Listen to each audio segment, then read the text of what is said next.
sepertinya lebih nyaman daripada tempat ini dan hadir di sini bersama kita semua di sini di kegiatan di acara konferensi pers dan talk show Laku Mangkat Bicara Ekosistem Rempah Madura. Mungkin judulnya agak membingungkan gitu. Maksudnya apa sih Laku Mangkat Bicara Ekosistem Rempah Madura? Jadi sebenarnya ada istilah laku mangkat itu karena ada salah satu narasumber kita di sore ini yang laku akan mangkat gitu. Jadi besok akan mangkat. Hajian. Oke, mungkin sebelumnya langsung saya kenalkan saja 3 narasumber kita di sore ini. Yang pertama ada Mas Fahrus Refendi. Mas Fahrus Refendi ini merupakan Laskar Rempah tahun 2022. Kemudian di samping Mas Fahrus ada Mas Zainal. Dia merupakan Laskar Rempah tahun 2024. Dan kemudian yang di paling ujung ada Mas Jafar yang merupakan owner dari Kedai Rimpang. Mungkin nanti kita bahas ya kenapa kok ada orang-orang terpilih, pemuda pilihan ya, kenapa ada di sini gitu. Jadi seperti tajuk kita di sore ini itu bicara ekosistem rempah Madura. Dan narasumbernya juga kebanyakan pasti semuanya dari Laskar Rempah dan juga Kedai Rimpang. Kedai Rimpang di sini juga produksi rempah-rempah juga. Mungkin untuk memulai kegiatan sore ini, talk show sore ini, kita mulai dari Mas Fahrus dulu ya. Jadi kita bicara Laskar Rempah akan lebih afdol kalau dijelaskan langsung oleh si Duta Rempah, Laskar Rempah ya, Laskar Rempah 2022. Sebenarnya Laskar Rempah itu dapat dari mana gitu? Gelar Laskar Rempah itu dari mana? Kemudian bisa dijelaskan asal muasalnya gimana? Mungkin dari Muhibah Budaya ya. Nah, Muhibah Budaya itu apa? Kegiatan selama berlayar di kapal ya, itu ngapain aja? Hal yang menarik itu apa? Mungkin boleh dijelaskan karena mungkin ada beberapa yang hadir di sini tuh masih belum tahu, mungkin belum lihat reels kita yang kemarin di Copo Literasi, meskipun sudah di-spill dikit-dikit, tapi kita recall coba ya, kita coba recall sedikit di sini. Silakan Mas Fahrus. Cek. Assalamualaikum warahmatullahi wabarakatuh. Selamat sore teman-teman. Perkenalkan nama saya Fahrus, Laskar Rempah tahun 2022.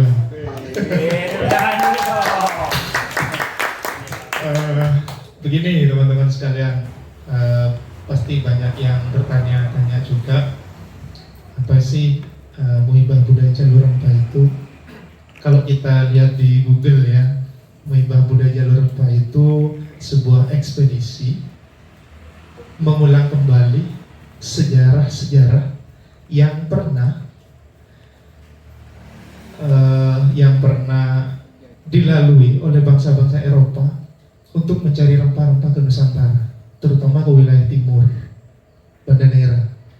Nah, di tahun 2021 dulu, waktu pas pertama kali dicetuskan ada Muhibah Budaya Jalur Rempah di tahun 2021, saya ikut seleksi itu dan alhamdulillah lulus, tapi tidak langsung berlayar di tahun 2021 karena COVID kan. Jadi berlayarnya tahun 2022. Jadi di Muhibah yang pertama itu, di jalur rempah yang pertama itu ke wilayah timur, yang sekarang itu kan ke wilayah barat. Jadi di Muhibah Budaya Jalur Rempah yang pertama itu Kemendikbudristek melakukan perjalanan ke timur, dibagi menjadi 6 pos. Saya ke bagian pos pertama, berlayar dari Surabaya ke Makassar. Rutenya itu Surabaya, Makassar, Makassar Bau-Bau Buton, kemudian ke Ternate Tidore, habis itu ke Banda Neira, ke Kupang dan ke Surabaya. Kebetulan di Muhibah Budaya Jalur Rempah yang pertama itu ada 170 laskar rempah dari seluruh penjuru Nusantara yang terpilih, kemudian dibagi menjadi 6 batch. Jadi 6 pos lah istilahnya. Jadi saya dan teman-teman itu bagian yang pos pertama, jalur Surabaya Makassar, ditempuh perjalanan menggunakan KRI Dewa Ruci. Jadi KRI Dewa Ruci itu teman-teman kapal bersejarah bangsa Indonesia, dibeli pada tahun 1952 ke Jerman Barat. Harganya kalau tidak salah 4.280.000 waktu itu. Ini merupakan kapal latih TNI Angkatan Laut, Taruna Angkatan Laut. Jadi saya bercerita 10 menit ya Mbak yang tadi di briefing ya. Jadi saya akan bercerita yang pertama ngapain aja selama Muhibah Buddha Jalur Rempah. Jadi saya akan bercerita ketika di Surabaya, ketika di kapal KRI Dewa Ruci, dan ketika di Makassar. Saya mulai dari Surabaya dulu. Ketika saya di Surabaya, pelayaran saya waktu itu pada tanggal 1 Juni 2022. Jadi 3 hari sebelum 1 Juni itu saya udah ke sana dan dikasih materi tentang jalur rempah. Saya mengunjungi 2 situs bersejarah. Yang pertama ke Pasar Pabean, kemudian yang kedua ke Terwulan, Candi Bajang Ratu. Di Pabean, Mas Larus ngapain aja? Jadi di Pabean itu, kita kan Surabaya tidak punya tanaman rempah asli Surabaya. Jadi Surabaya itu teman-teman sekalian merupakan pintu untuk ke wilayah timur. Jadi bangsa Barat itu atau Portugis, Belanda maupun Inggris dulu membagi wilayah Nusantara itu ke dalam dua kategori, Malaka di barat, Maluku di timur. Pintunya ada di Surabaya dan Makassar. Jadi saya melakukan itu di Pasar Pabean itu dulu katanya. Jadi sampai sekarang itu banyak yang jual rempah-rempah di situ. Jadi kalau kita masuk ke Pasar Pabean itu Abu Kemeng, masuk ketika keluar bau jamu teman-teman, bau rempah, serius. Itu aromanya banyak sekali dan banyak yang jual rempah.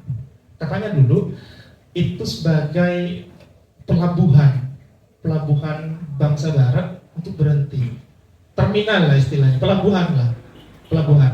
Jadi ketika bangsa Barat datang, mampir ke Surabaya, ke Pasar Pabean, lanjut ke Maluku, mampir lagi ke Surabaya, balik lagi. Jadi di Pasar Pabean itu. Kemudian yang kedua, ketika saya di Surabaya, saya juga diajak ke Terowulan, ke Candi Bajang Ratu, dan di situ saya banyak mendengarkan mitos dari tour guide-nya, mitos yang berkembang di sana. Ketika ada pemuda-pemudi si Abdul Kalam untuk bersih pacaran melewati candi itu, naik pas melewati, maka bisa dipastikan hubungannya tidak akan langgeng. Ini persis nih sama kayak di Jumiang menurut saya. Tapi yang meyakini aja menurut. Tapi masyarakat di sana, misalkan jadi menteri misalkan atau jadi apalah, ke sana melewati itu gagal katanya pas mati atau apa gitu. Jadi meskipun tempatnya bagus di Candi Bajang Ratu itu tidak ada yang prewedding di sana, padahal bagus sekali. Itu tergantung kepercayaan menurut saya. Jadi kalau teman-teman ada yang muak sama pacarnya tapi tidak putus-putus, bisa dibawa ke sana. Jumiang sama, bisa dibawa ke sana. Katanya burung katanya tidak jadi seperti itu. Kemudian ketika di Surabaya juga pada tanggal 1 Juni itu saya juga merasa bahagia ya, karena bisa bertemu langsung sama Mas Nadiem Makarim lah, bertatapan langsung seperti itu. Kemudian yang kedua di Surabaya selesai, akhirnya pelayaran ke Makassar. Perjalanannya teman-teman ditempuh selama 2 hari 3 malam. Ngapain aja? Harus di kapal. Ya tiap hari itu kan singkat, hanya 2 hari ya, 2 hari 3 malam. Setiap hari itu kita menerima materi. Misalkan materi yang pertama mengetahui life craft. Itu tuh yang di kapal ada putih, agak tukol istilahnya. Nah itu gimana caranya ketika kapal tenggelam, cara kita berenang dan lain sebagainya. Kemudian ada banyak lagi materi yang kita terima, misalkan ketika kita jadi penyelam, misalkan gimana cara-caranya. Kemudian yang paling menarik sih ketika materi 3 tiangnya itu yang akionik. Ada 3 tiang di KRI Dewa Ruci. Tiang yang pertama itu tiang Bima, kemudian tiang yang kedua itu tiang Arjuna, kemudian yang terakhir paling belakang itu tiang Yudhistira. Tiang-tiang ada ukirannya, ada ukiran suku Asmat, ada ukiran Jepara, ada ukiran suku apa itu di utara itu. Jadi melambangkan Nusantara menurut saya 3 tiang itu. Jadi itu. Kemudian ketika di Makassar kami berkunjung yang pertama itu ke Benteng Rotterdam. Benteng Rotterdam itu peninggalan kerajaan Guatalo. Nama rajanya Karaeng Patinaloang ya. Juga berperan penting dalam komoditas sampah dulu. Jadi itu. Kemudian yang kedua saya juga ke Pantai Losari karena dekat, juga ke Masjid Kuba 99 itu. Kemudian juga ketika di Makassar saya juga menerima materi pada waktu itu gimana kerajaan Makassar, kerajaan Guatalo dulu pernah jaya dan pernah mengekspor rempah dulu sebelum bangsa Barat datang. Seperti itu. Kami menerima materi itu, sehingga apa yang didapatkan dari perjalanan itu, Mas Farus? Saya bisa belajar begitu. Seperti 3 tiang. Awalnya kan saya tidak tahu siapa sih Yudhistira ini, siapa sih Arjuna ini, siapa sih tokoh-tokoh ini, seperti itu. Jadi ketika saya searching di Google siapa sih tokoh-tokoh ini, oh ternyata sebuah pewayangan dari India. Sehingga dari hal itu, dari nama-nama itu timbul keinginan saya untuk ternyata kalau saya pengen mengetahui tokoh-tokoh ini, saya harus baca epos Mahabharata misalkan. Saya juga harus baca sejarah rempahnya Jack Turner. Saya juga harus baca Pulau Runnya Giles Milton, seperti itu. Jadi pengetahuan itu yang saya dapat, kenikmatan itu. Jadi ketika saya tidak tahu apa nih sebenarnya, jadi saya searching, saya baca buku seperti itu. Itu sih yang saya dapatkan selama pelayaran. Apalagi lanjut nanti udah lebih kayaknya 10 menit. Itu aja sebagai pengantar. Terima kasih. Oke, itu kita dulu untuk Mas Fahru 2022. Cukup menarik ya, bukan cukup ya, sangat menarik. Tadi Mas Fahru bilang ke berapa titik pelayaran? Surabaya, Makassar bau-bau Buto, kemudian ke Ternate di Dore, ke Bandanera, ini minyak dari pelajar dari itu, kemudian ke Kupang, Surabaya ada 6 titik ya. Kalau Mas Fahrus tadi ada 6 titik, kalau Mas Zainal kira-kira ada berapa titik nanti di pelayaran? Ada 7. Mungkin boleh diceritakan prosesnya sampai terpilih jadi Laskar Lepas itu seperti apa? Terus mungkin sudah menyiapkan bekal apa saja, atau dari mereka sudah bekal ya, bukan bekal ya, bekal Mas, bekal. Iya, mungkin bisa dijelaskan prosesnya sampai terpilih gimana, kemudian pelayarannya nanti ke beberapa titik, dan sudah dapat apa saja dari mereka. Sebelum berangkat kan pasti dikasih bekal dulu yang mungkin beberapa pelajaran atau pengetahuan dasar gitu. Saya lihat sering banget ikut Zoom ya, sampai beberapa jam gitu. Mungkin bisa di-spill kepada teman-teman di sini. Mic ini ya. Hidupin dulu dong. Assalamualaikum warahmatullahi wabarakatuh. Gak enak, lebih enak itu satunya aja. Ada aja lah.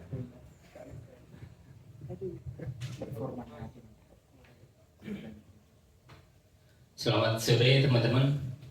Terima kasih atas waktunya dan kesempatan. Saya mulai dari ini dulu ya, proses mengikuti ini. Jadi prosesnya karena saya tahu pamflet itu muncul, kemudian sejak saat itu saya mengumpulkan beberapa portofolio gitu atas saran Bapak Roy yang tercinta. Dan itu yang membimbing saya untuk mengumpulkan, mengarsipkan semua kegiatan mulai dari kecil hingga sekarang gitu. Kemudian ya karena persyaratannya juga tidak terlalu berat seperti Fahrus misalnya yang ada tes renang, kemudian ada tes wawancara gitu. Kalau aku sendiri itu dinilai dari portofolio, kemudian ide pasca pelayaran atau ide ketika berlayar, ide ketika mengikuti kegiatan yang dibentuk esai gitu pada saat itu. Kemudian yang kedua itu paling ya video perkenalan seperti itu, latar belakangnya seperti apa, kemudian yang dilihat dari konten-konten yang ada di Instagram gitu. Kalau saya melihat keseluruhan peserta juga yang masuk adalah kebanyakan konten kreator gitu, daripada misalnya peneliti, kemudian penulis dan macam-macamnya gitu. Itu yang pertama ya. Yang kedua apa tuh tadi?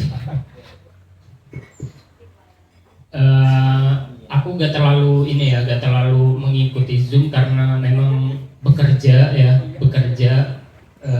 dari sore hingga malam, dan aku dengerin juga sih rekaman, kan ada rekamannya gitu dari mereka.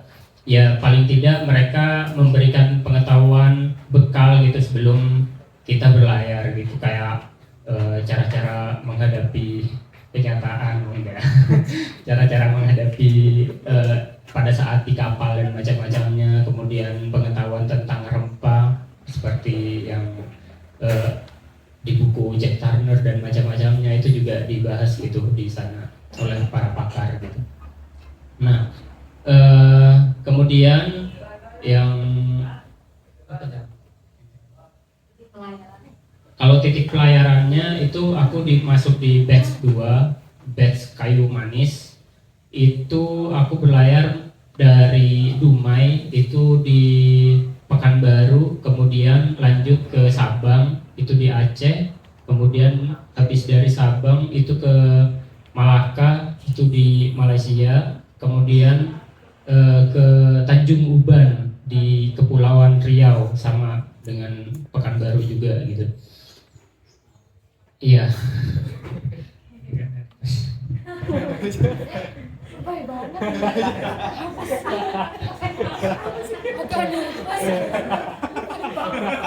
Ya, aku apa? Terlintas. Jadi mohon maaf. Ini kayak pertama kali ngomong. Ayo bisa.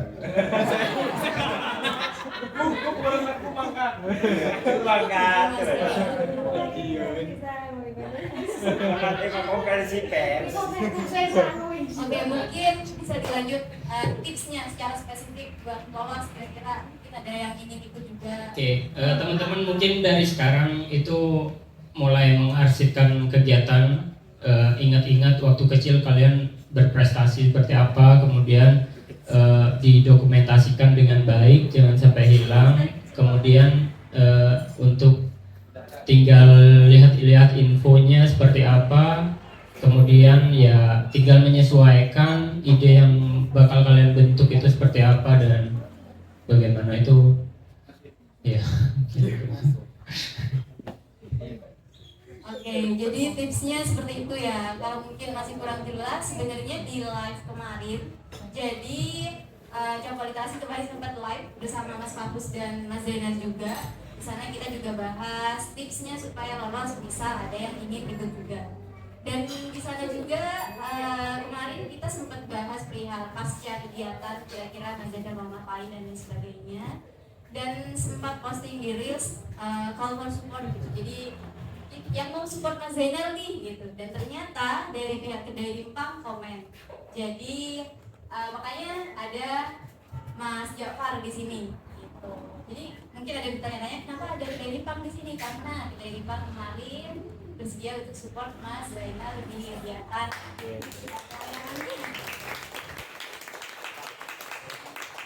Terima kasih kepada kedai Rimpang. Mungkin Mas Jafar bisa dijelaskan kira-kira kenapa bersedia dan tertarik untuk support Mas Zainal khususnya. Terima kasih. Assalamualaikum warahmatullahi wabarakatuh.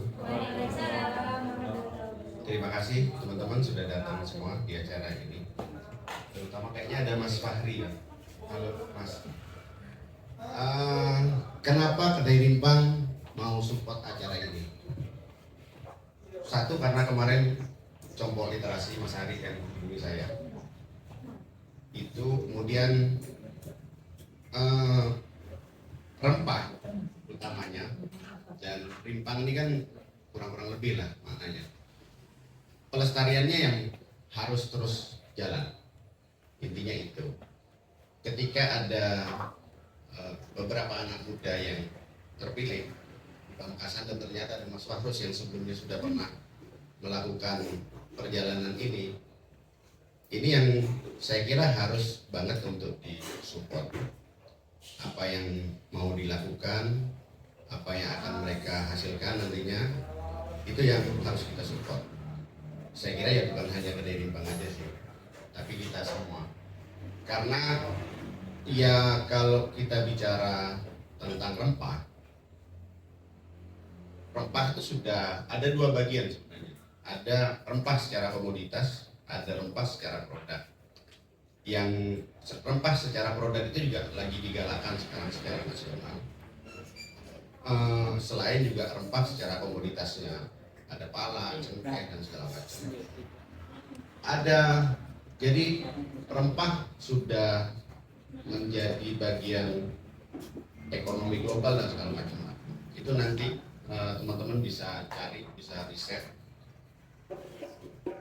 Rempah selama ini ada pra-kolonial dan ada masa kolonial, itu ada ceritanya sendiri-sendiri. Mungkin ketika di jalur rempah dijelaskan juga ya tentang hal seperti itu. Jadi bagaimana rempah itu sudah jadi jadi istilahnya jadi emasnya kita lah, Indonesia. Bagaimana Indonesia itu dilihat oleh negara-negara luar, ada VOC yang masuk dan segala macam, ceritanya banyak. Nah, bagaimana rempah itu tetap harus bisa dilestarikan? Kuncinya adalah anak-anak muda yang lebih aware, lebih ini sama rempah dan produk-produk rempah terutama. Itu juga salah satu yang menjadi alasan kenapa saya buka kedai rimpang di Madura. Sebenarnya kalau waktu itu ini sih lebih kepikiran ketika teman-teman pada buka usahanya kopi, kafe-kafe makin banyak. Saya nyari nyoba sesuatu yang beda. Saya buka kedai rimpang, di mana jamu rata-rata di Madura itu kalau pernah lihat biasanya ini depot jamu itu biasanya kan tempatnya kotor. Terus yang jaga biasa pakai baju takwa, pakai sarung, saya kayak gitu-gitu kan. Terus jamu tuh masih dianggap minuman orang kolot atau yang sudah berumah tangga, kayak gitu-gitulah. Jamu perkasa atau jamu rudal, kayak gitu-gitu kan. Nah, yang ada yang sudah rumah tangga pasti tahu gitu. Capeca, betul. Jamu Pak Somot kayak gitu kan. Nah, itu kan kalau umuran-umuran kita kan nggak mau ke situ. Bagaimana rempah akan dikonsumsi sama anak muda kalau produk-produknya seperti itu. Nah, dari sana, dari pikiran itu, kemudian saya coba buat sesuatu yang bagaimana anak-anak muda tuh mau minum rempah. Yang pasti kan dari tampilannya kekinian, makanya tagline kita tuh sehat kekinian. Tempatnya bersih, iya. Produknya yang lebih banyak saya dominan melakukan yang itu, bukan yang tadi kayak produk-produk dewasa. Walaupun ada, kalau mau cari nanti bisa hubungi saya. Siap. Masih anak muda. Ya ada produk-produk seperti itu, tapi kita lebih dominan produk-produk yang untuk menjaga kesehatan, SKMJ, susu, terus juga ada minuman-minuman botol seperti ini. Itu akhirnya kita lebih memilih produk-produk itu. Perjalanan 1 tahun 2 tahun, ya masih lumayan struggling, naik turun.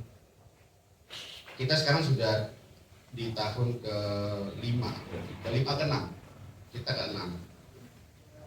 Pernah beberapa kali buka cabang di beberapa tempat, kita Sampang pernah, tapi akhirnya tutup. Sementara ini kita ada 2 cabang di Sumeneb sama di Pamekasan. Pertama kali buka kita di Pamekasan, malah di Jalan Jumutuli itu adalah cabang pertama kita. Awal-awal dulu ya yang masuk karena kita masuknya lewat komunikasi jamu ya, supaya lebih dikenal aja, lebih gampang dikenal. Ya yang masuk yang orang-orang tua, yang biasanya nyarinya obat rematik, asam urat, gitu yang sudah mulai gilu-gilu. Ya walaupun kita juga anak-anak muda sekarang sudah mulai merasa kayak sudah semutan-semutan gitu.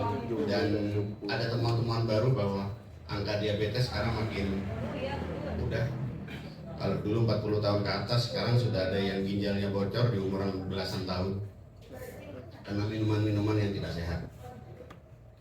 Nah, sebenarnya hal-hal seperti itu sekarang di ranah nasional sudah mulai digaungkan, termasuk juga produk-produk turunan dari rempah. Hanya mungkin kita kenalnya selama ini yang berkaitan dengan rempah itu yang lebih banyak kita dengar tentang produk jamunya, produk kesehatannya. Padahal sebenarnya produk rempah itu dari komoditasnya dia bisa masuk ke kesehatan yang paling banyak memang, tapi juga dia masuk ke beauty. Ada daun mimpo yang kita biasa minum dulu yang pahit, itu juga sekarang sudah masuk ke ranah beauty.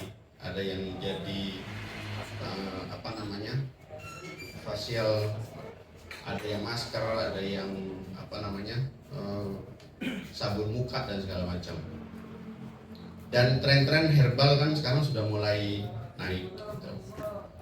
Nah, ya mungkin kurang lebih seperti itu. Jadi ketika ada Mas Zainal kemarin kita ngobrol-ngobrol, ada yang ingin melakukan ini, harapan saya ada anak muda yang punya aware dengan produk, dengan rempah, adanya penelitian dan segala macam. Saya pikir itu langkah yang baik dan harus kita support. Dan harapan kita ke depan makin banyak anak-anak muda yang mau lebih aware, baik dia buat penelitian dan segala macamnya, hal-hal yang berkaitan dengan rempah yang nantinya bisa mewujudkan sesuatu, baik itu produk kah atau tentang literasinya, tentang menggabungkan tentang rempahnya, pola hidup sehat dengan rempah kah atau apa. Artinya dengan apa-apa yang berkaitan dengan rempah, dan terutama yang berkaitan dengan produk-produk rempah di Madura, sehingga itu efeknya akan banyak.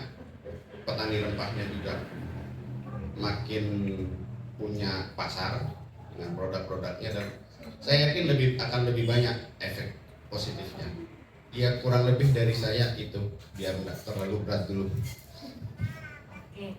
Semoga banyak yang bisa lebih aware gitu ya pada rempah, karena kayaknya Kedai Lintang nih salah satunya atau satu-satunya ya Mas di sini ya, fokus produknya masih satu-satunya. Semoga nanti ada dari kawan-kawan yang hadir di sini yang juga buka, dan nggak bukanya bukan kopi ya, tapi rempah. Nggak saingan, tapi kan justru jadinya banyak kopi di sini kan nggak jadi saingan dong. Kalau ada saingan di bisnis itu jangan pernah takut dengan kompetitor. Nah itu jangan. Karena kalau kalian berbisnis kemudian ada kompetitornya, berarti kalian di bisnis yang benar. Berarti marketnya gede kan?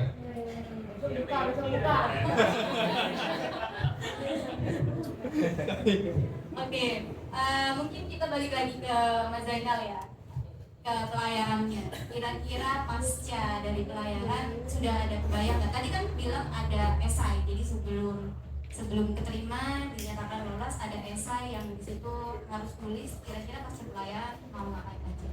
di esai itu kira-kira apa aja sih? Nah, kalau di esai itu kan aku sebenarnya mengacu pada tema di tahun ini ya, di Muhibah Budaya Jalur Rempah itu mengangkat tema jalur rempah dan konektivitas budaya gitu.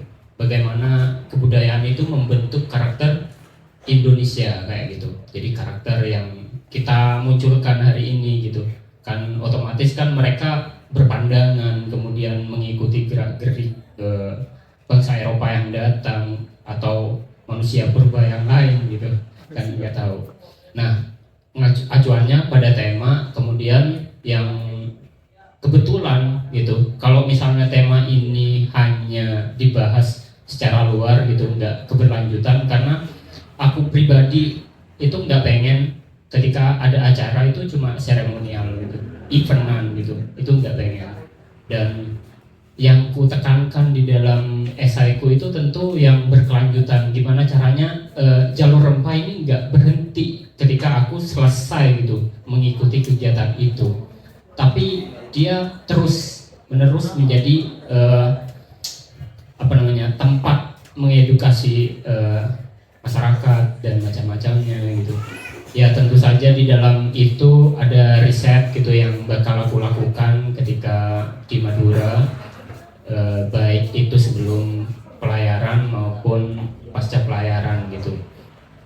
Nah, riset-riset itu berkaitan dengan rempah-rempah tentu saja yang aku dapat insight gitu dari Mas Jakbar kemarin, kalau gimana caranya rempah ini bisa diterima oleh kalangan banyak anak muda gitu ya, nggak cuma orang-orang tertentu yang bisa mengkonsumsi itu, tapi apa yang dirasakan oleh anak muda itu juga diangkat gitu, kemudian dihubungkan dengan apa sih obat yang manjur gitu bagi orang yang menghadapi overthinking dan macam-macam. Itu kan bisa gitu, tapi melalui konten-konten yang anak muda banget gitu, seperti itu.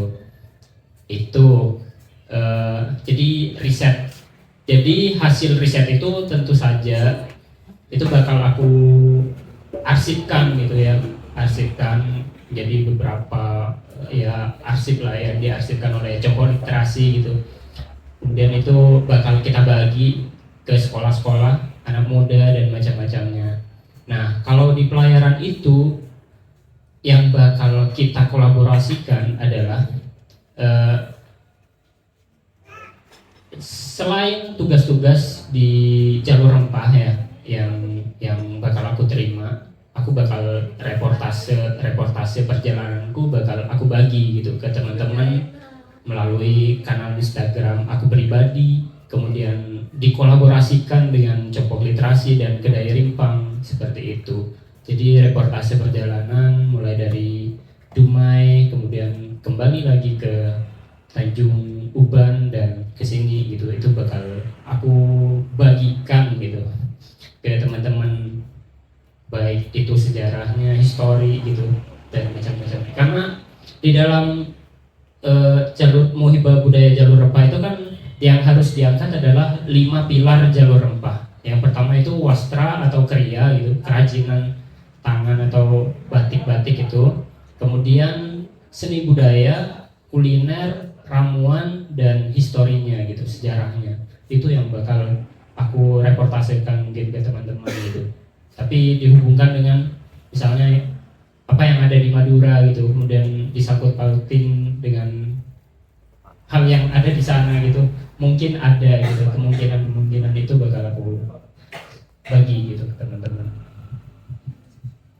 Jadi mungkin nanti yang reportasenya fokus ke 5 poin-poin tadi ya. Mas Fahrus, tadi kan Mas Zainal sudah menyampaikan pasca pelayaran rencananya, masih rencana, kita nggak tahu nanti itu akan dilaksanakan atau enggak. Rencana pasca pelayaran yang akan dilakukan oleh Mas Zainal. Kalau dari Mas Fahrus sendiri, kan sebelumnya sudah pernah melakukan pelayaran ya, pasti juga outputnya juga pasti ada dan lain sebagainya. Kalau untuk Mas Zainal, harapannya mungkin untuk dirasa pas zamannya Mas Fahrus ada yang kurang, ada yang belum Mas Fahrus lakukan. Harapannya untuk Mas Zainal mungkin ya lebih baik lagi kan, maksudnya lebih baik dari periode sebelumnya, dari Laskar Pelangi 2022, kira-kira apa nih harapannya untuk pelayarannya? Yang pertama itu saya selalu punya keinginan dan Mas Zainal, karena perjalananku dulu itu apa kakek Zainal. Ya, ke Mas Zainal itu perjalananku itu tidak terlalu menantang. Nah, ombaknya kurang besar. Jadi harapanku ke Mas Zainal itu, saya pengen Mas Zainal merasakan ombak yang 7 meter. Itu, iya. Tapi saya pengen Mas Zainal kembali ke sini. Selamat. Kemudian yang tidak saya kerjakan ya dulu, saya tidak mencatat perjalanan saya dalam bentuk tulisan. Jadi harapan saya itu Mas Zainal bisa nanti mencatat, karena rutenya saya cuma satu gitu kan. Andai kata saya ke Banda Neira, ke Kupang dan lain sebagainya, mungkin saya akan mencatat. Tapi waktu saya seleksi dulu sama dosen UNER, saya lupa Pak Joko Sucipto kalau nggak salah, Farus, kalau kamu saya loloskan, kamu akan menulis nanti. Iya Pak, saya akan menulis kata saya. Saya janji seperti itu. Dan saya memang menulis itu, menulis tentang, tapi nggak menulis perjalanan, cuma nulis rempah-rempahnya itu. Dan dibuat di apa gitu, saya lupa. Udah lama. Saya menunaikan janji itu. Jadi harapan saya ke Mas Zainal, kalau saya dulu apa ya, termarginalkan karena laskar rempah yang lain itu dari Jawa. Jadi kalau mereka ngomong Jawa, saya nggak ngerti gitu. Tolonglah bahasa Indonesia gitu. Saya nggak ngerti. Nah, sekarang kan di Laskar Rempah Jawa Timur udah ada berapa ya? 5 tambah 2 tambah Mas Zainal nanti. Jadi saya ada temennya gitu kan. Bisa ngomong bahasa Madura, bisa apa yang namanya? Lebih aktif lagi. Selama ini di Laskar Rempah Jawa Timur, karena mereka udah kerja semua, jadi mandat habis pelayaran gitu kan, bukan nggak kerjakan tugas, nggak ada tugas lagi, dibebas tugaskan, dipurna tugaskan istilahnya. Jadi harapan saya ketika saya ada temannya dan senior saya juga, jadi nanti bisa dikolaborasikan. Apalagi ada Mas Jafar di Kedai Rimpang, ya saya juga punya keinginan bahwasanya hal ini terus berlanjut seperti itu. Kita kan udah punya jalan seperti itu, udah ada Mas Jafar dan sebagainya, udah ada Mas Zainal. Jadi keberlanjutan itu sangat penting menurut saya. Tuh. Kemudian apa ya, harapan selanjutnya buat Kak Zainal ya, jangan lupa inilah kuliner dari tiap daerah. Kalau saya kan dulu ke Makassar nyobain coto Makassar ya. Dan pisang EP, dan itu tuh Mas Royan itu jangan lupa harus kalau ke Makassar makan pisang EP sama coto Makassar katanya. Ya saya cari, nah apa sama jam saya? Ya enggak soto biasa nah. Cuman kan ya buat ini aja sih. Ya saya nih ada di Makassar makan coto Makassar gitu kan. Kemudian yang paling usil juga ya, ini yang terakhir sama Mas Royan yang di belakang itu, ketika di bandara AVC, terus kalau masuk pesawat jangan dibawa ya sandalnya ke pesawat. Payah banget. Dan Kak Zainal nanti ya saya buka sandalnya ketika naik pesawat. Orang kali. Ya itu mungkin itu teman-teman. Jadi harapan saya ke Kak Zainal nanti biar tulisan itu kan abadi dan seperti itu. Jadi tuliskan jangan lupa, biar nanti bisa dikenang lah sama anak cucunya. Itu aja sih dari saya. Terima kasih. Jadi tadi harapan sekaligus warning ya, peringatan, Mas jangan bawa semuanya ya.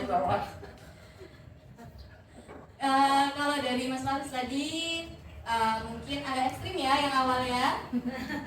Semoga ombaknya 7 meter. Tapi poin yang paling dititik beratkan adalah tulisannya. Jadi pasca dari pelayaran, semoga tadi yang sudah dituliskan di esai, tulisannya itu mungkin reportasenya bisa diterbitkan.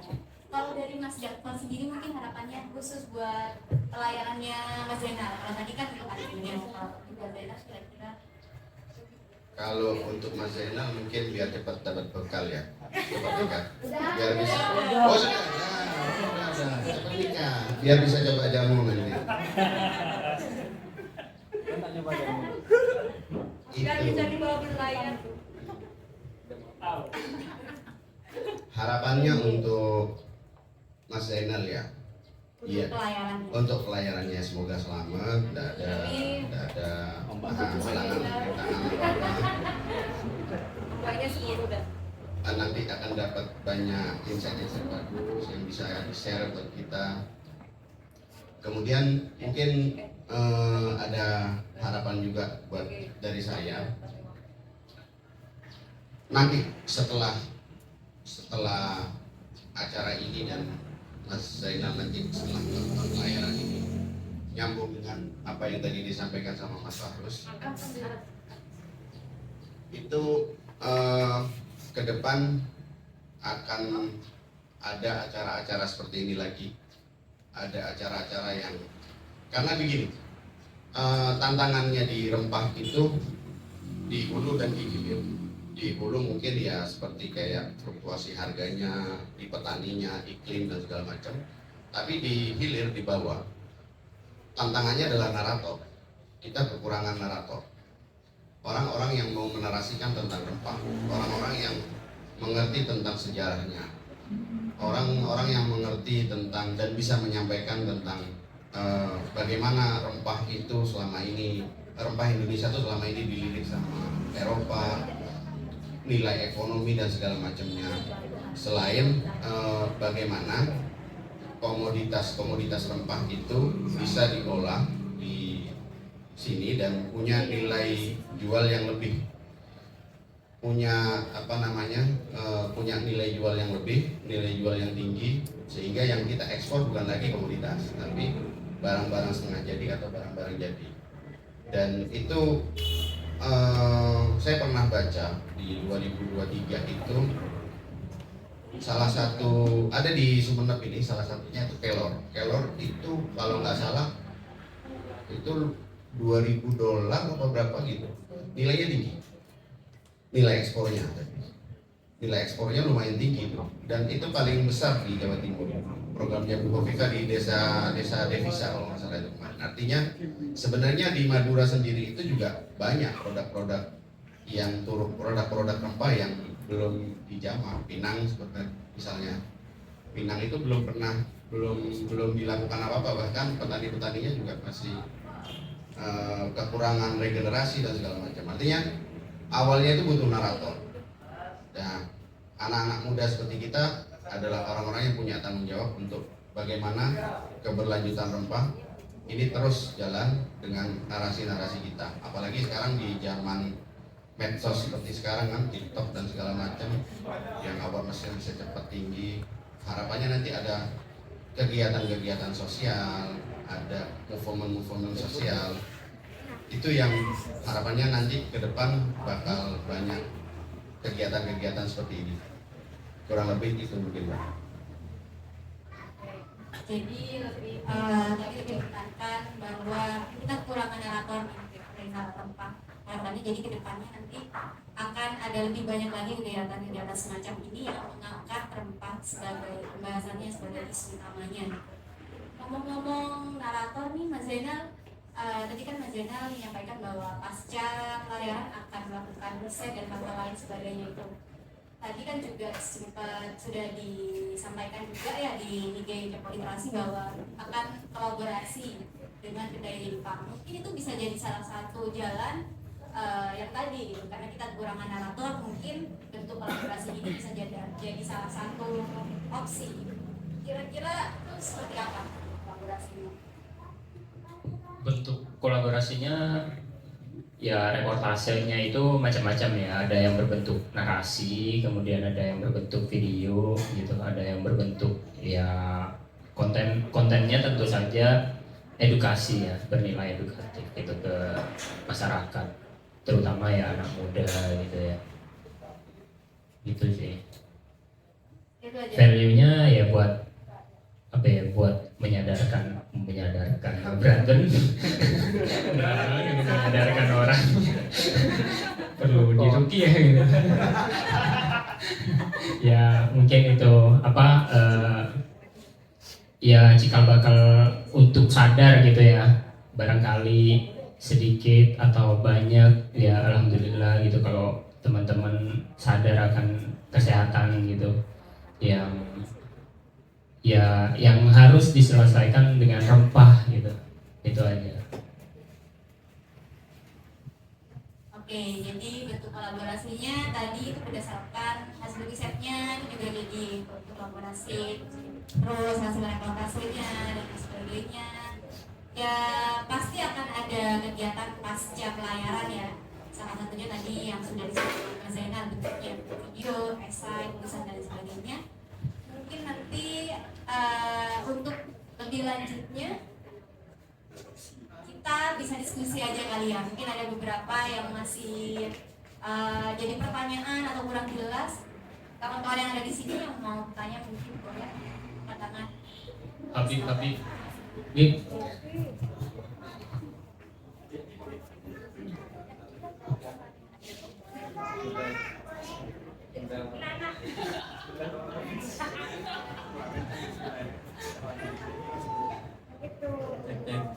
Bismillahirrahmanirrahim.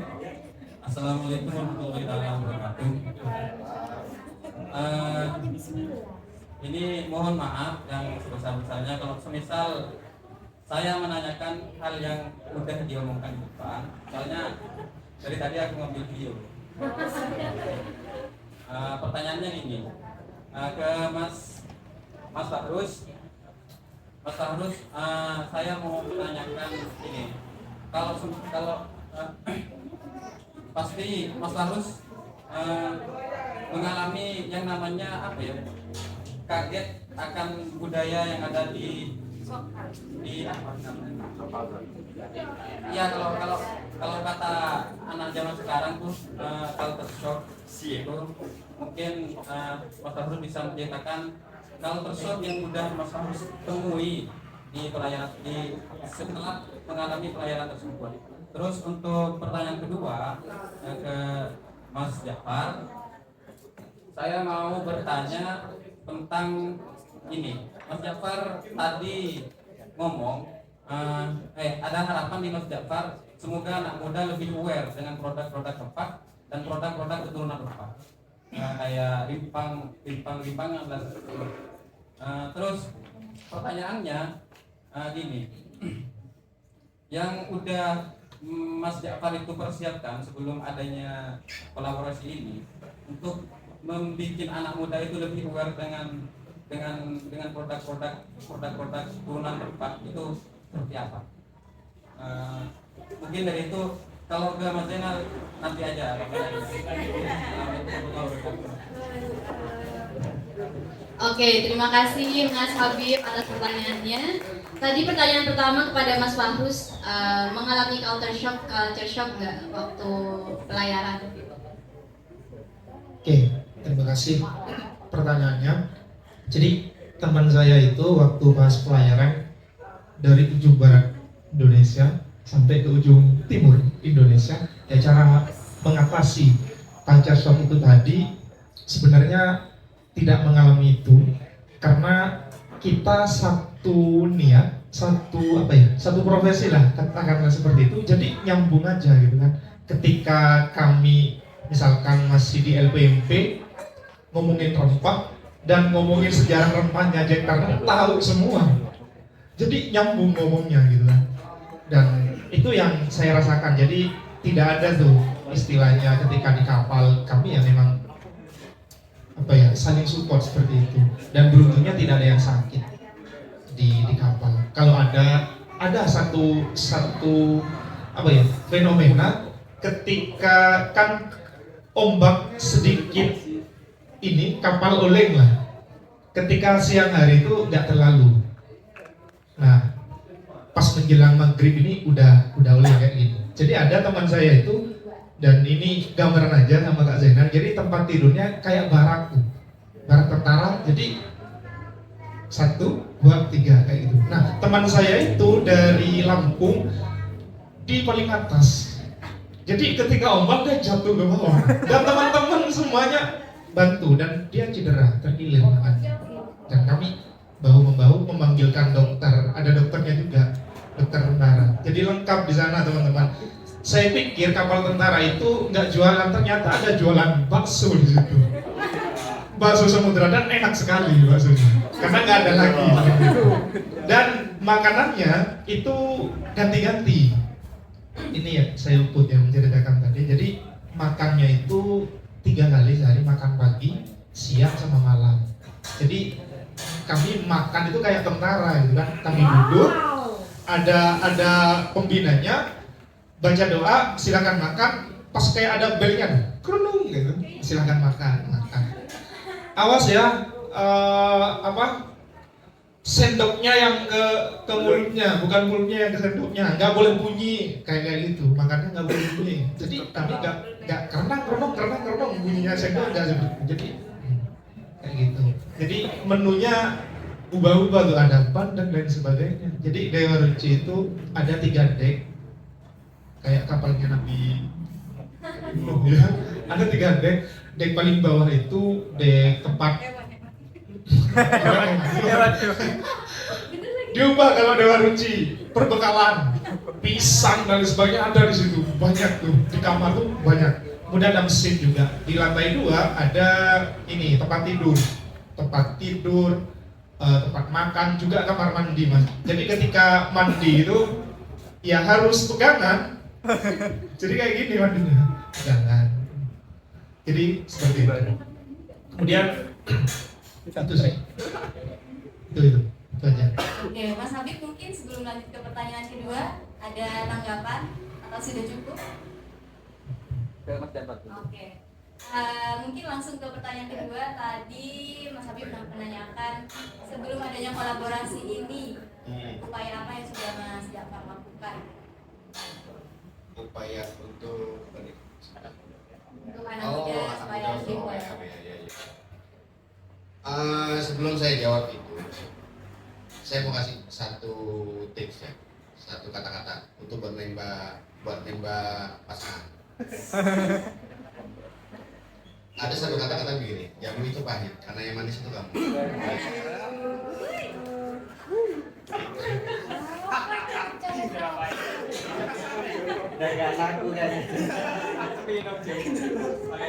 Iya, jamu itu pahit karena yang manis itu kamu. Itu stigma jamu pahit, memang rasanya jamu itu pahit. Itu yang memang kita lakukan. Salah satu yang Rimpang lakukan kan itu, membuang stigma bahwa jamu itu tidak enak, pahit dan segala macamnya. Lalu kita buat jamu-jamu yang lebih bisa masuk ke lidah anak-anak muda, termasuk yang salah satunya yang kita bawa sekarang, ada kunyit asam, ada bubuk, ada beras kencur, terus kemudian ada pokak Madura sebagai minuman tradisional Madura salah satunya, terus ada telang, minuman telang dengan kemasan yang lebih anak muda ya, seperti itu yang coba kita lakukan. Dan kita lagi develop satu menu, satu minuman yang bentuknya kayak shot. Jadi jamu tapi bentuknya shot. Ekstrak, benar-benar ekstraknya jamu. Tapi rasanya manis dan kita coba combine pemanisnya bukan pemanis buatan atau pemanis yang, tapi manisnya memang dari buah. Jadi kita coba mengkombinkan beberapa, kayak misal yang ini salah satu yang saya bawa sekarang, kita inputnya itu radox, ramuan detox. Cuma memang rempah itu butuh protein, butuh kelanjutan. Itu sih yang salah satu yang kita lakukan. Oke, jadi bentuk upaya yang dilakukan tadi dengan membuat inovasi baru ya. Jadi kan jamu yang awalnya terkenal dengan pahit diinovasikan supaya nggak cuma pahit tapi ada yang manis juga. Contohnya yang ada di meja sebelumnya. Gimana Mas Habib? Sudah jelas atau ada yang mau ditanggapi? Sudah jelas. Mungkin kalau masih ada yang mau bertanya, satu pertanyaan terakhir. Boleh silakan.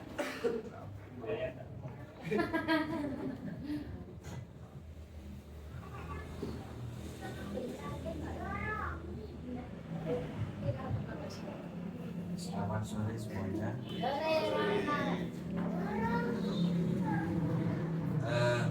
Tempat bagi saya ini cukup menarik. Saya mendengar tadi dari Mas Renan, katanya saya tidak ingin apa yang saya lakukan itu tidak berkelanjutan. Ini saya senang sekali. Saya berusaha memikirkan kira-kira apa yang akan dilakukan. Nah, sekarang saya mau cerita pengalaman saya sendiri. Nah, ini mungkin konteksnya ya rempah kaitannya dengan pengobatan. Karena tadi juga sempat dibicarakan jam. Beberapa waktu yang lalu saya ini mendampingi orang sakit selama pengobatan itu banyak sekali orang menyarankan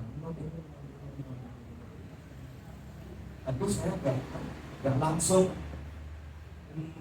mengingatkan karena barangkali mungkin banyak ya yang kayak saya kita begitu mendengar saran kayak itu ini masih ragu, ini benar-benar berfungsi atau enggak. Nah sementara model kayak kita sekarang ini anak muda mau cari apa-apa itu googling. Nah, kita coba googling misalnya manfaat temulawak untuk orang apa gitu. Ini agak ya, hampir selalu yang saya temukan itu kalau kita buka websitenya Halodoc dan semacamnya itu ngomongnya pasti begini, belum ada riset. Coba aja kalau nggak. Nah, maksud saya begini, akan lebih baik lagi kalau mesenar dan juga kita itu karena ini tidak akan menguntungkan juga ya menurut kita itu bisa dilakukan bentuk-bentuk konkret dengan menggait orang-orang yang memang memiliki keahlian di bidangnya. Jadi riset-riset medis itu dilakukan dengan rempah-rempah yang kita punya. Kalau yakin kan itu cuma sekali lagi kita ini makin terliterasi, makin nggak percaya, makin susah percaya sama informasi. Dan namanya anak sekarang ini kalau kita ngomong kesehatan, ya apa yang diomongin fakultas kedokteran. Nah, bagus kalau misalnya itu bisa juga dilakukan. Jadi sekarang semuanya kalau pengen cari tahu informasi ya pasti googling. Nah, ini harus ada.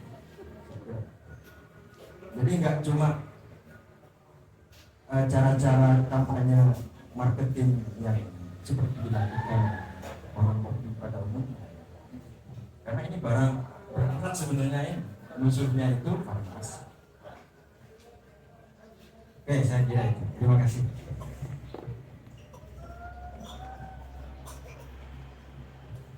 Baik, terima kasih kepada Kang ya. Jadi tadi itu harapan untuk Mas Zainal ya. Semoga nanti di depannya hasilnya bisa dikembangkan. Mungkin karena sudah pukul 5, jadi diskusi kita cukupkan. Tapi sebelum berakhir,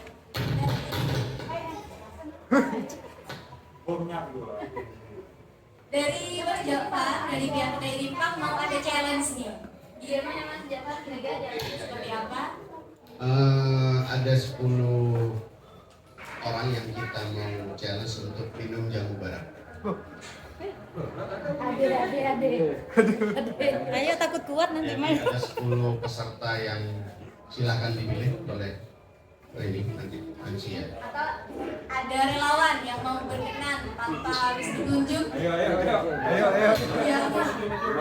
Sebagai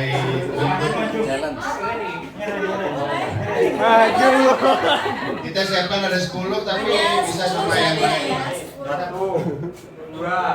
Kalau ini nggak apa Mbak, sama semua yang ada deh. Coba kita ini deh. Pak. Ini tebak apa? Minum bareng-bareng ya. Oke, minumnya bareng-bareng. Semuanya ayo. Video, video. Iya, pas semuanya pas. Sini ada Pak. Mau juga? Ayo Masih bareng-bareng. ada nggak? Ada lagi satu. Ada. Ini ada masih ada. Masih ada yang masih tidak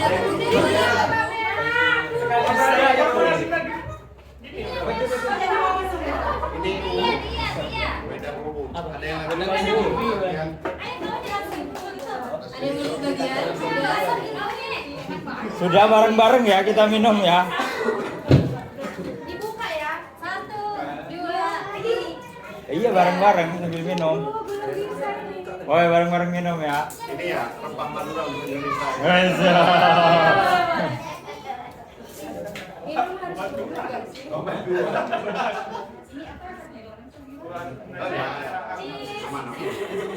Mulai. Seger Mas. Kan dari jauh, Mas jauh. Ini ya rempah Indonesia, rempah Madura untuk Indonesia. Ayo bareng-bareng ayo. 1, 2, 3. Rempah Madura untuk Indonesia.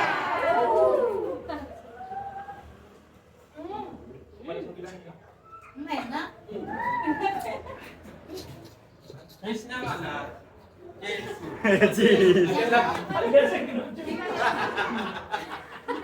Cukup. Mas Kencur ini kayaknya sehat. Karena jelasnya sudah selesai, saya ucapkan terima kasih kepada semua yang sudah hadir. Terima kasih juga kepada Expo yang sudah menyediakan ruang kita untuk bertemu sore ini. Terima kasih kepada Sampus, terima kasih kepada Mas Zainal, dan terima kasih kepada kawan-kawan semua Aman. yang sore ini. Semoga kita bisa bertemu di lain waktu, di lain kesempatan dengan agenda yang lebih menarik. Selamat sore semuanya. Sorry.